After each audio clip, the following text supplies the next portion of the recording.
नमस्कार, मैं सतेंद्र कुमार और आज बात करेंगे हम वन नेशन वन इलेक्शन के बारे में।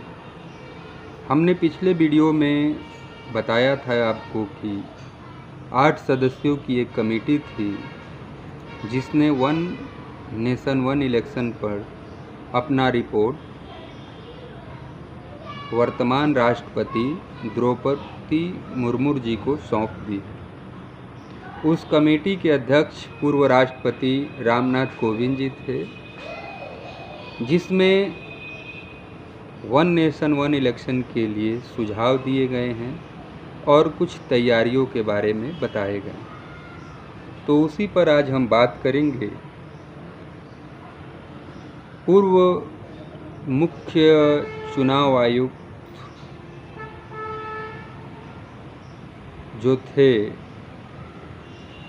उसके बाद कई चुनाव आयुक्त बदले गए और कई बार से ये मांग उठाया जा रहा था कि वन नेशन वन इलेक्शन होना चाहिए।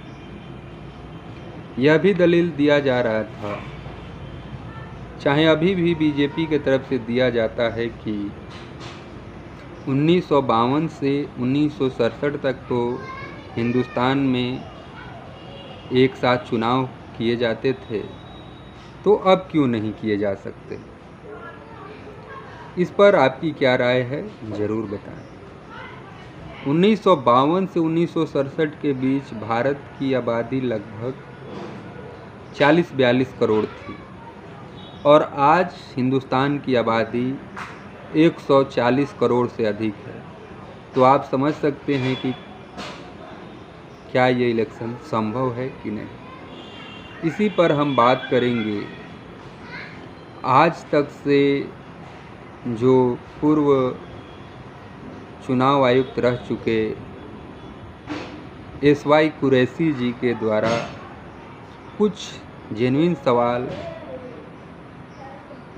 का जवाब दिया गया है, उसी पर आज हम चर्चा करेंगे। आज तक के आपने प्रोग्राम में देखा होगा कि जो उसकी एंकर है अंजना ओम कश्यप, उनके प्रोग्राम में ही SY कुरैशी ने कुछ बातें रखी, जिसका आज हम विश्लेषण करेंगे और आपको पूरी हकीकत बताएंगे कि वन नेशन वन इलेक्शन का भूत जो सरकार खड़ा कर रही है वो देश हित में है कि पार्टी हित में है कि जनहित में है। तो चलिए आज चर्चा शुरू करते हैं। चुनाव आयोग के लिए कॉन्स्टिट्यूशन में अमेंडमेंट हो जाएगा, लॉ बन जाता है तो कोई दिक्कत नहीं है। चुनाव तो चुनाव आयोग को कराना ही पड़ेगा। चुनाव आयोग की माने तो एक चुनाव के साथ 3 चुनाव साथ कराना पड़ा तो 3 गुना EVM लगेगा, 3 गुना VVPAT लगेगा। अभी हमारे देश में जो भी आप आम चुनाव देखे होंगे, चाहे वो 14 का हो, 19 का हो, 24 का हो, सभी में करीब चुनाव आयोग को 3 महीने तक ये प्रक्रिया पूरी करने में समय लग जाता है। 543 सांसदों को चुनाव कराने में चुनाव आयोग द्वारा 20 लाख EVM मशीन और 20 लाख VVPAT इस्तेमाल किए जाते हैं, जिसमें 1.5 करोड़ कर्मचारी भी लगते हैं। सुरक्षा बल अलग से हैं, सुरक्षा बलों का भी बॉर्डर भी संभालना है, विधि व्यवस्था भी संभालना है और इलेक्शन भी कराना है। हमारे देश की भौगोलिक स्थिति भी आप जानते ही हैं, कहीं सूखा है, कहीं बाढ़ है, कहीं पहाड़ी है, कहीं झरना है, कहीं नदी है। तमाम तरह की परिस्थितियां बनी रहती हैं। तो 20 लाख VVPAT भारत सरकार के चुनाव आयोग के पास है और 20 लाख VVPAT भी है।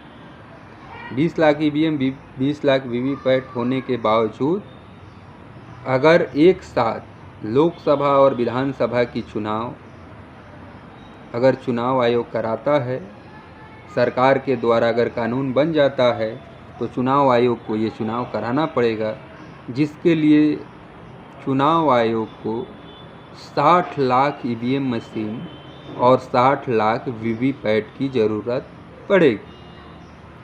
तो आप समझिए कि 20 लाख तो है, यानी कि 40 लाख ईवीएम और 40 लाख वीवीपैट, यानी 3 गुना। वीवीपैट और ईवीएम बनाने में कितना खर्च लगेगा, कहाँ बनेगा, भारत सरकार खुद बनाएगी या कहीं से बनवा के मंगाएगी? और 40 लाख ईवीएम और 40 लाख वीवीपैट बनाना कितना मुश्किल है, कितना पैसा लगेगा, अरबों खरबों रुपया, ये आप भी जानते हैं। इस पर सरकार क्या करेगी, आगे सरकार खुद इस पर फैसला लेने वाली। अब बात करते हैं कि 40 lakh EVM machine, 40 lakh VVPAT बनाना या खरीदना, करोड़ों अरबों का ये प्रोजेक्ट सरकार किस कंपनी को देगी, कहाँ से बनाएगी, कितने इसमें समय लगेंगे, कितने पैसे लगेंगे, ये तमाम तरह के सवाल अभी हैं।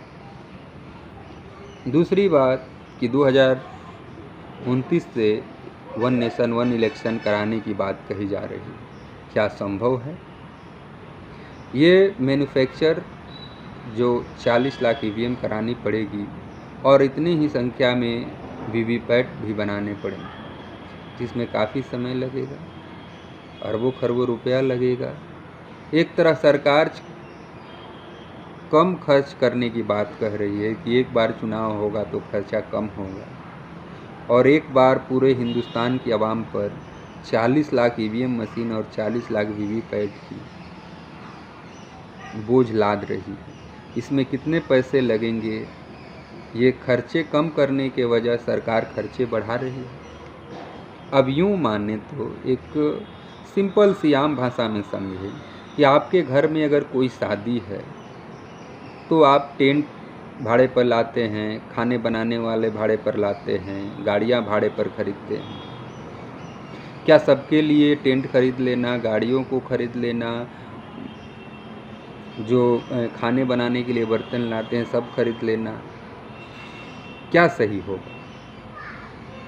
ये आप ही समझ सकते हैं। दूसरी बात कि सरकार कहती है कि एक साथ चुनाव कराने से हज़ारों करोड़ों रुपए बच जाएंगे, लेकिन ये खर्चे देखकर आपको क्या लगता है? जब हमारा चुनाव आयोग लोकसभा का चुनाव कराने में उसे 3 महीने का वक्त लगता है, लोकसभा में 543 एमपी होते हैं उनके लिए, तो सोचिए कि उसके साथ 4142 विधायकों का भी चुनाव कराना होगा, तब कितना समय लगेगा?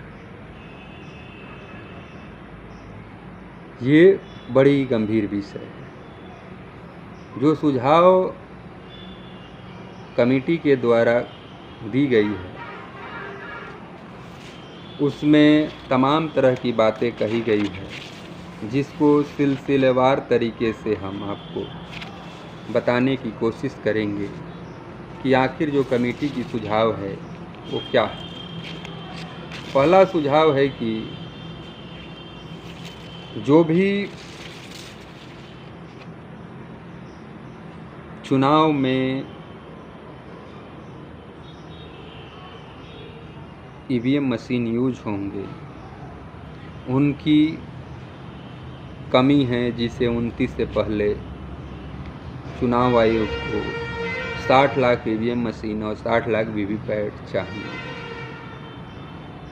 100 दिन में जो चुनाव हो जाएंगे, पहले चुनाव जो आम चुनाव होंगे जिसमें लोकसभा और विधानसभा का चुनाव होगा एक साथ, उसके 100 दिन के भीतर लोकल बॉडी का इलेक्शन कराना है।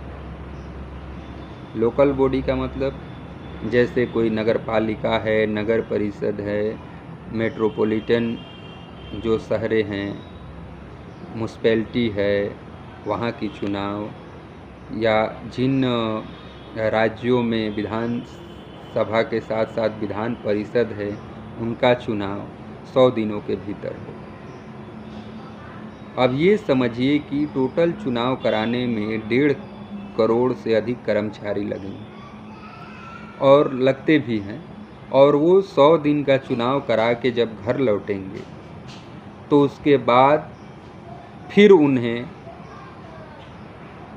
चुनाव कराने के लिए चुनाव मैदान में उतरना पड़ेगा। लगभग 5000 उम्मीदवारों को चुनाव कराने में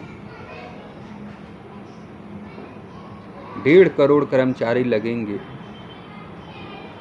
उनके चुनाव प्रक्रिया ख़त्म होने के बाद फिर 30 लाख लोकल बॉडी के जो इलेक्टेड रिप्रेजेंटेटिव होंगे, जो प्रतिनिधि होंगे, उनके लिए चुनाव आयोग को 100 दिन के भीतर फिर से चुनाव कराना पड़ेगा। 100 दिन के बाद फिर से इलेक्शन होगा। ये तो नया इलेक्शन माना जाएगा। एक साथ कैसे हुआ? जिनमें हर चीज़ फिर से दोहराई जाएगी, फिर से कर्मचारियों को, फिर से सुरक्षा बलों को, फिर से ईवीएम मशीनों को, नई तरह की ही एक चुनाव प्रक्रिया होगी। लेकिन इसे कहा जा रहा है कि एक देश एक चुनाव। तो ये सोचने की बात है। अगर कोई विधानसभा गिर जाती है तो इलेक्शन होगा, लेकिन वो बचे हुए समय के लिए ही इलेक्शन होगा, 5 साल के लिए इलेक्शन नहीं होगा। अब बताइए कि किसी स्टेट का चुनाव पूरे खर्चे लगाकर चुनाव कराया जाए और वो 5 साल का चुनाव ना होकर जब तक लोकसभा का समय है अगले चुनाव का, उतने ही समय तक के लिए विधानसभा चुनाव होगा। तो इसमें क्या देश को घाटा है कि नहीं है? क्या इसमें खर्चे बढ़ेंगे कि नहीं बढ़ेंगे? करोड़ों रुपया चुनाव में सरकार खर्च करेगी और उसके बाद वो 1.5 साल के लिए, 2 साल के लिए करेगी, 5 साल के लिए नहीं कर सकती है। क्योंकि 5 साल से पहले ही लोकसभा का अगर चुनाव आ जाता है तो यह भी एक सबसे बड़ी गंभीर समस्या है। तो कुल मिलाकर ये कहना है कि बार बार केंद्र सरकार ये रोना रो रही है कि मॉडल कोड ऑफ कंडक्ट, आचार संहिता का हवाला देकर केंद्र सरकार हमेशा रोती रहती है कि बार बार चुनाव होने से विकास का काम ठप हो जाता है। कई मीडिया चैनलों पर ये आप सुन रहे होंगे कि बार बार चुनाव होता है, कभी इस स्टेट में, कभी राज्य का चुनाव, कभी नगर निकाय का चुनाव, कभी लोकसभा का चुनाव। देश सालों भर चुनाव के मूड में ही रहता है। और केंद्र सरकार का कहना है, खास करके बीजेपी को, कि इससे विकास कार्य करने में बाधा पहुंचती है। ये मिथ है, ये भ्रम फैलाया जा रहा है। आपको मॉडल कोड ऑफ कंडक्ट आजकल कहीं भी मिल जाएगा, आप डाउनलोड कर लीजिए ऑनलाइन और पढ़िए। आपको पढ़ लेना चाहिए। जो नहीं पढ़े हैं उनको भी डाउनलोड करके पढ़वाइए। कहीं भी सोशल मीडिया का ज़माना है, सर्च कर सकते हैं। उसमें सिर्फ ये है कि आप अगर आचार संहिता लागू होने के बाद कोई नई स्कीम की घोषणा नहीं कर सकते। बस इतना ही है कि आप नई स्कीम का घोषणा नहीं कर सकते हैं। 4 साल सरकार को पावर में रहने के बाद किसी स्कीम का ख्याल नहीं होता है। जब चुनाव से पहले 1-2 महीने का समय बचता है तो सरकार को नई नई स्कीमों की घोषणा करने की ज़रूरत पड़ती है। और आपको भी पता है कि ये नई नई स्कीम आचार संहिता लगने से पहले घोषणा की जाती है तो ये विकास के लिए की जाती है कि चुनाव जीतने के लिए की जाती है। यही हवाला दिया जाता है कि इलेक्शन के 2 हफ्ते पहले नई स्कीम का सरकार के मन में ख्याल आता है और सरकार घोषणा पर घोषणा करने लगती है और इलेक्शन कमीशन को कोसती है कि इलेक्शन कमीशन के चलते नई स्कीमों की घोषणा नहीं की जा रही। आपको 5 साल का समय मिला है। आप सरकार जब बनाते हैं लोकसभा या विधानसभा में, उसके बाद आप क्यों नहीं नई स्कीमों की घोषणा करते हैं? आप नई स्कीमों की घोषणा कीजिए और उस पर काम कीजिए। तो जब आपको इलेक्शन की बात आती है, आचार संहिता लग जाता है, तभी आपको नई घोषणाओं और नई स्कीमों की बात समझ में आती है। तो ये एक चुनावी मुद्दा है। और आपको क्या लगता है कि जो चुनाव आयोग 543 सांसदों का चुनाव कराने में 3 महीने का वक्त लगाता है, वो 543 सांसद 4142 विधायकों का चुनाव, 245 राज्यसभा सांसदों का चुनाव, 30 लाख लोकल बॉडी के प्रत्याशियों का चुनाव क्या एक साथ कराने में सक्षम होगा? और ये चुनाव कितने दिनों तक चलेंगे और इससे देश का क्या लाभ होगा? आप खुद तय करें। अगले वीडियो में और वन नेशन वन इलेक्शन का जो भूत खड़ा किया जा रहा है, इस पर भी चर्चा करेंगे। तब तक के लिए नमस्कार, जय हिंद, जय भारत।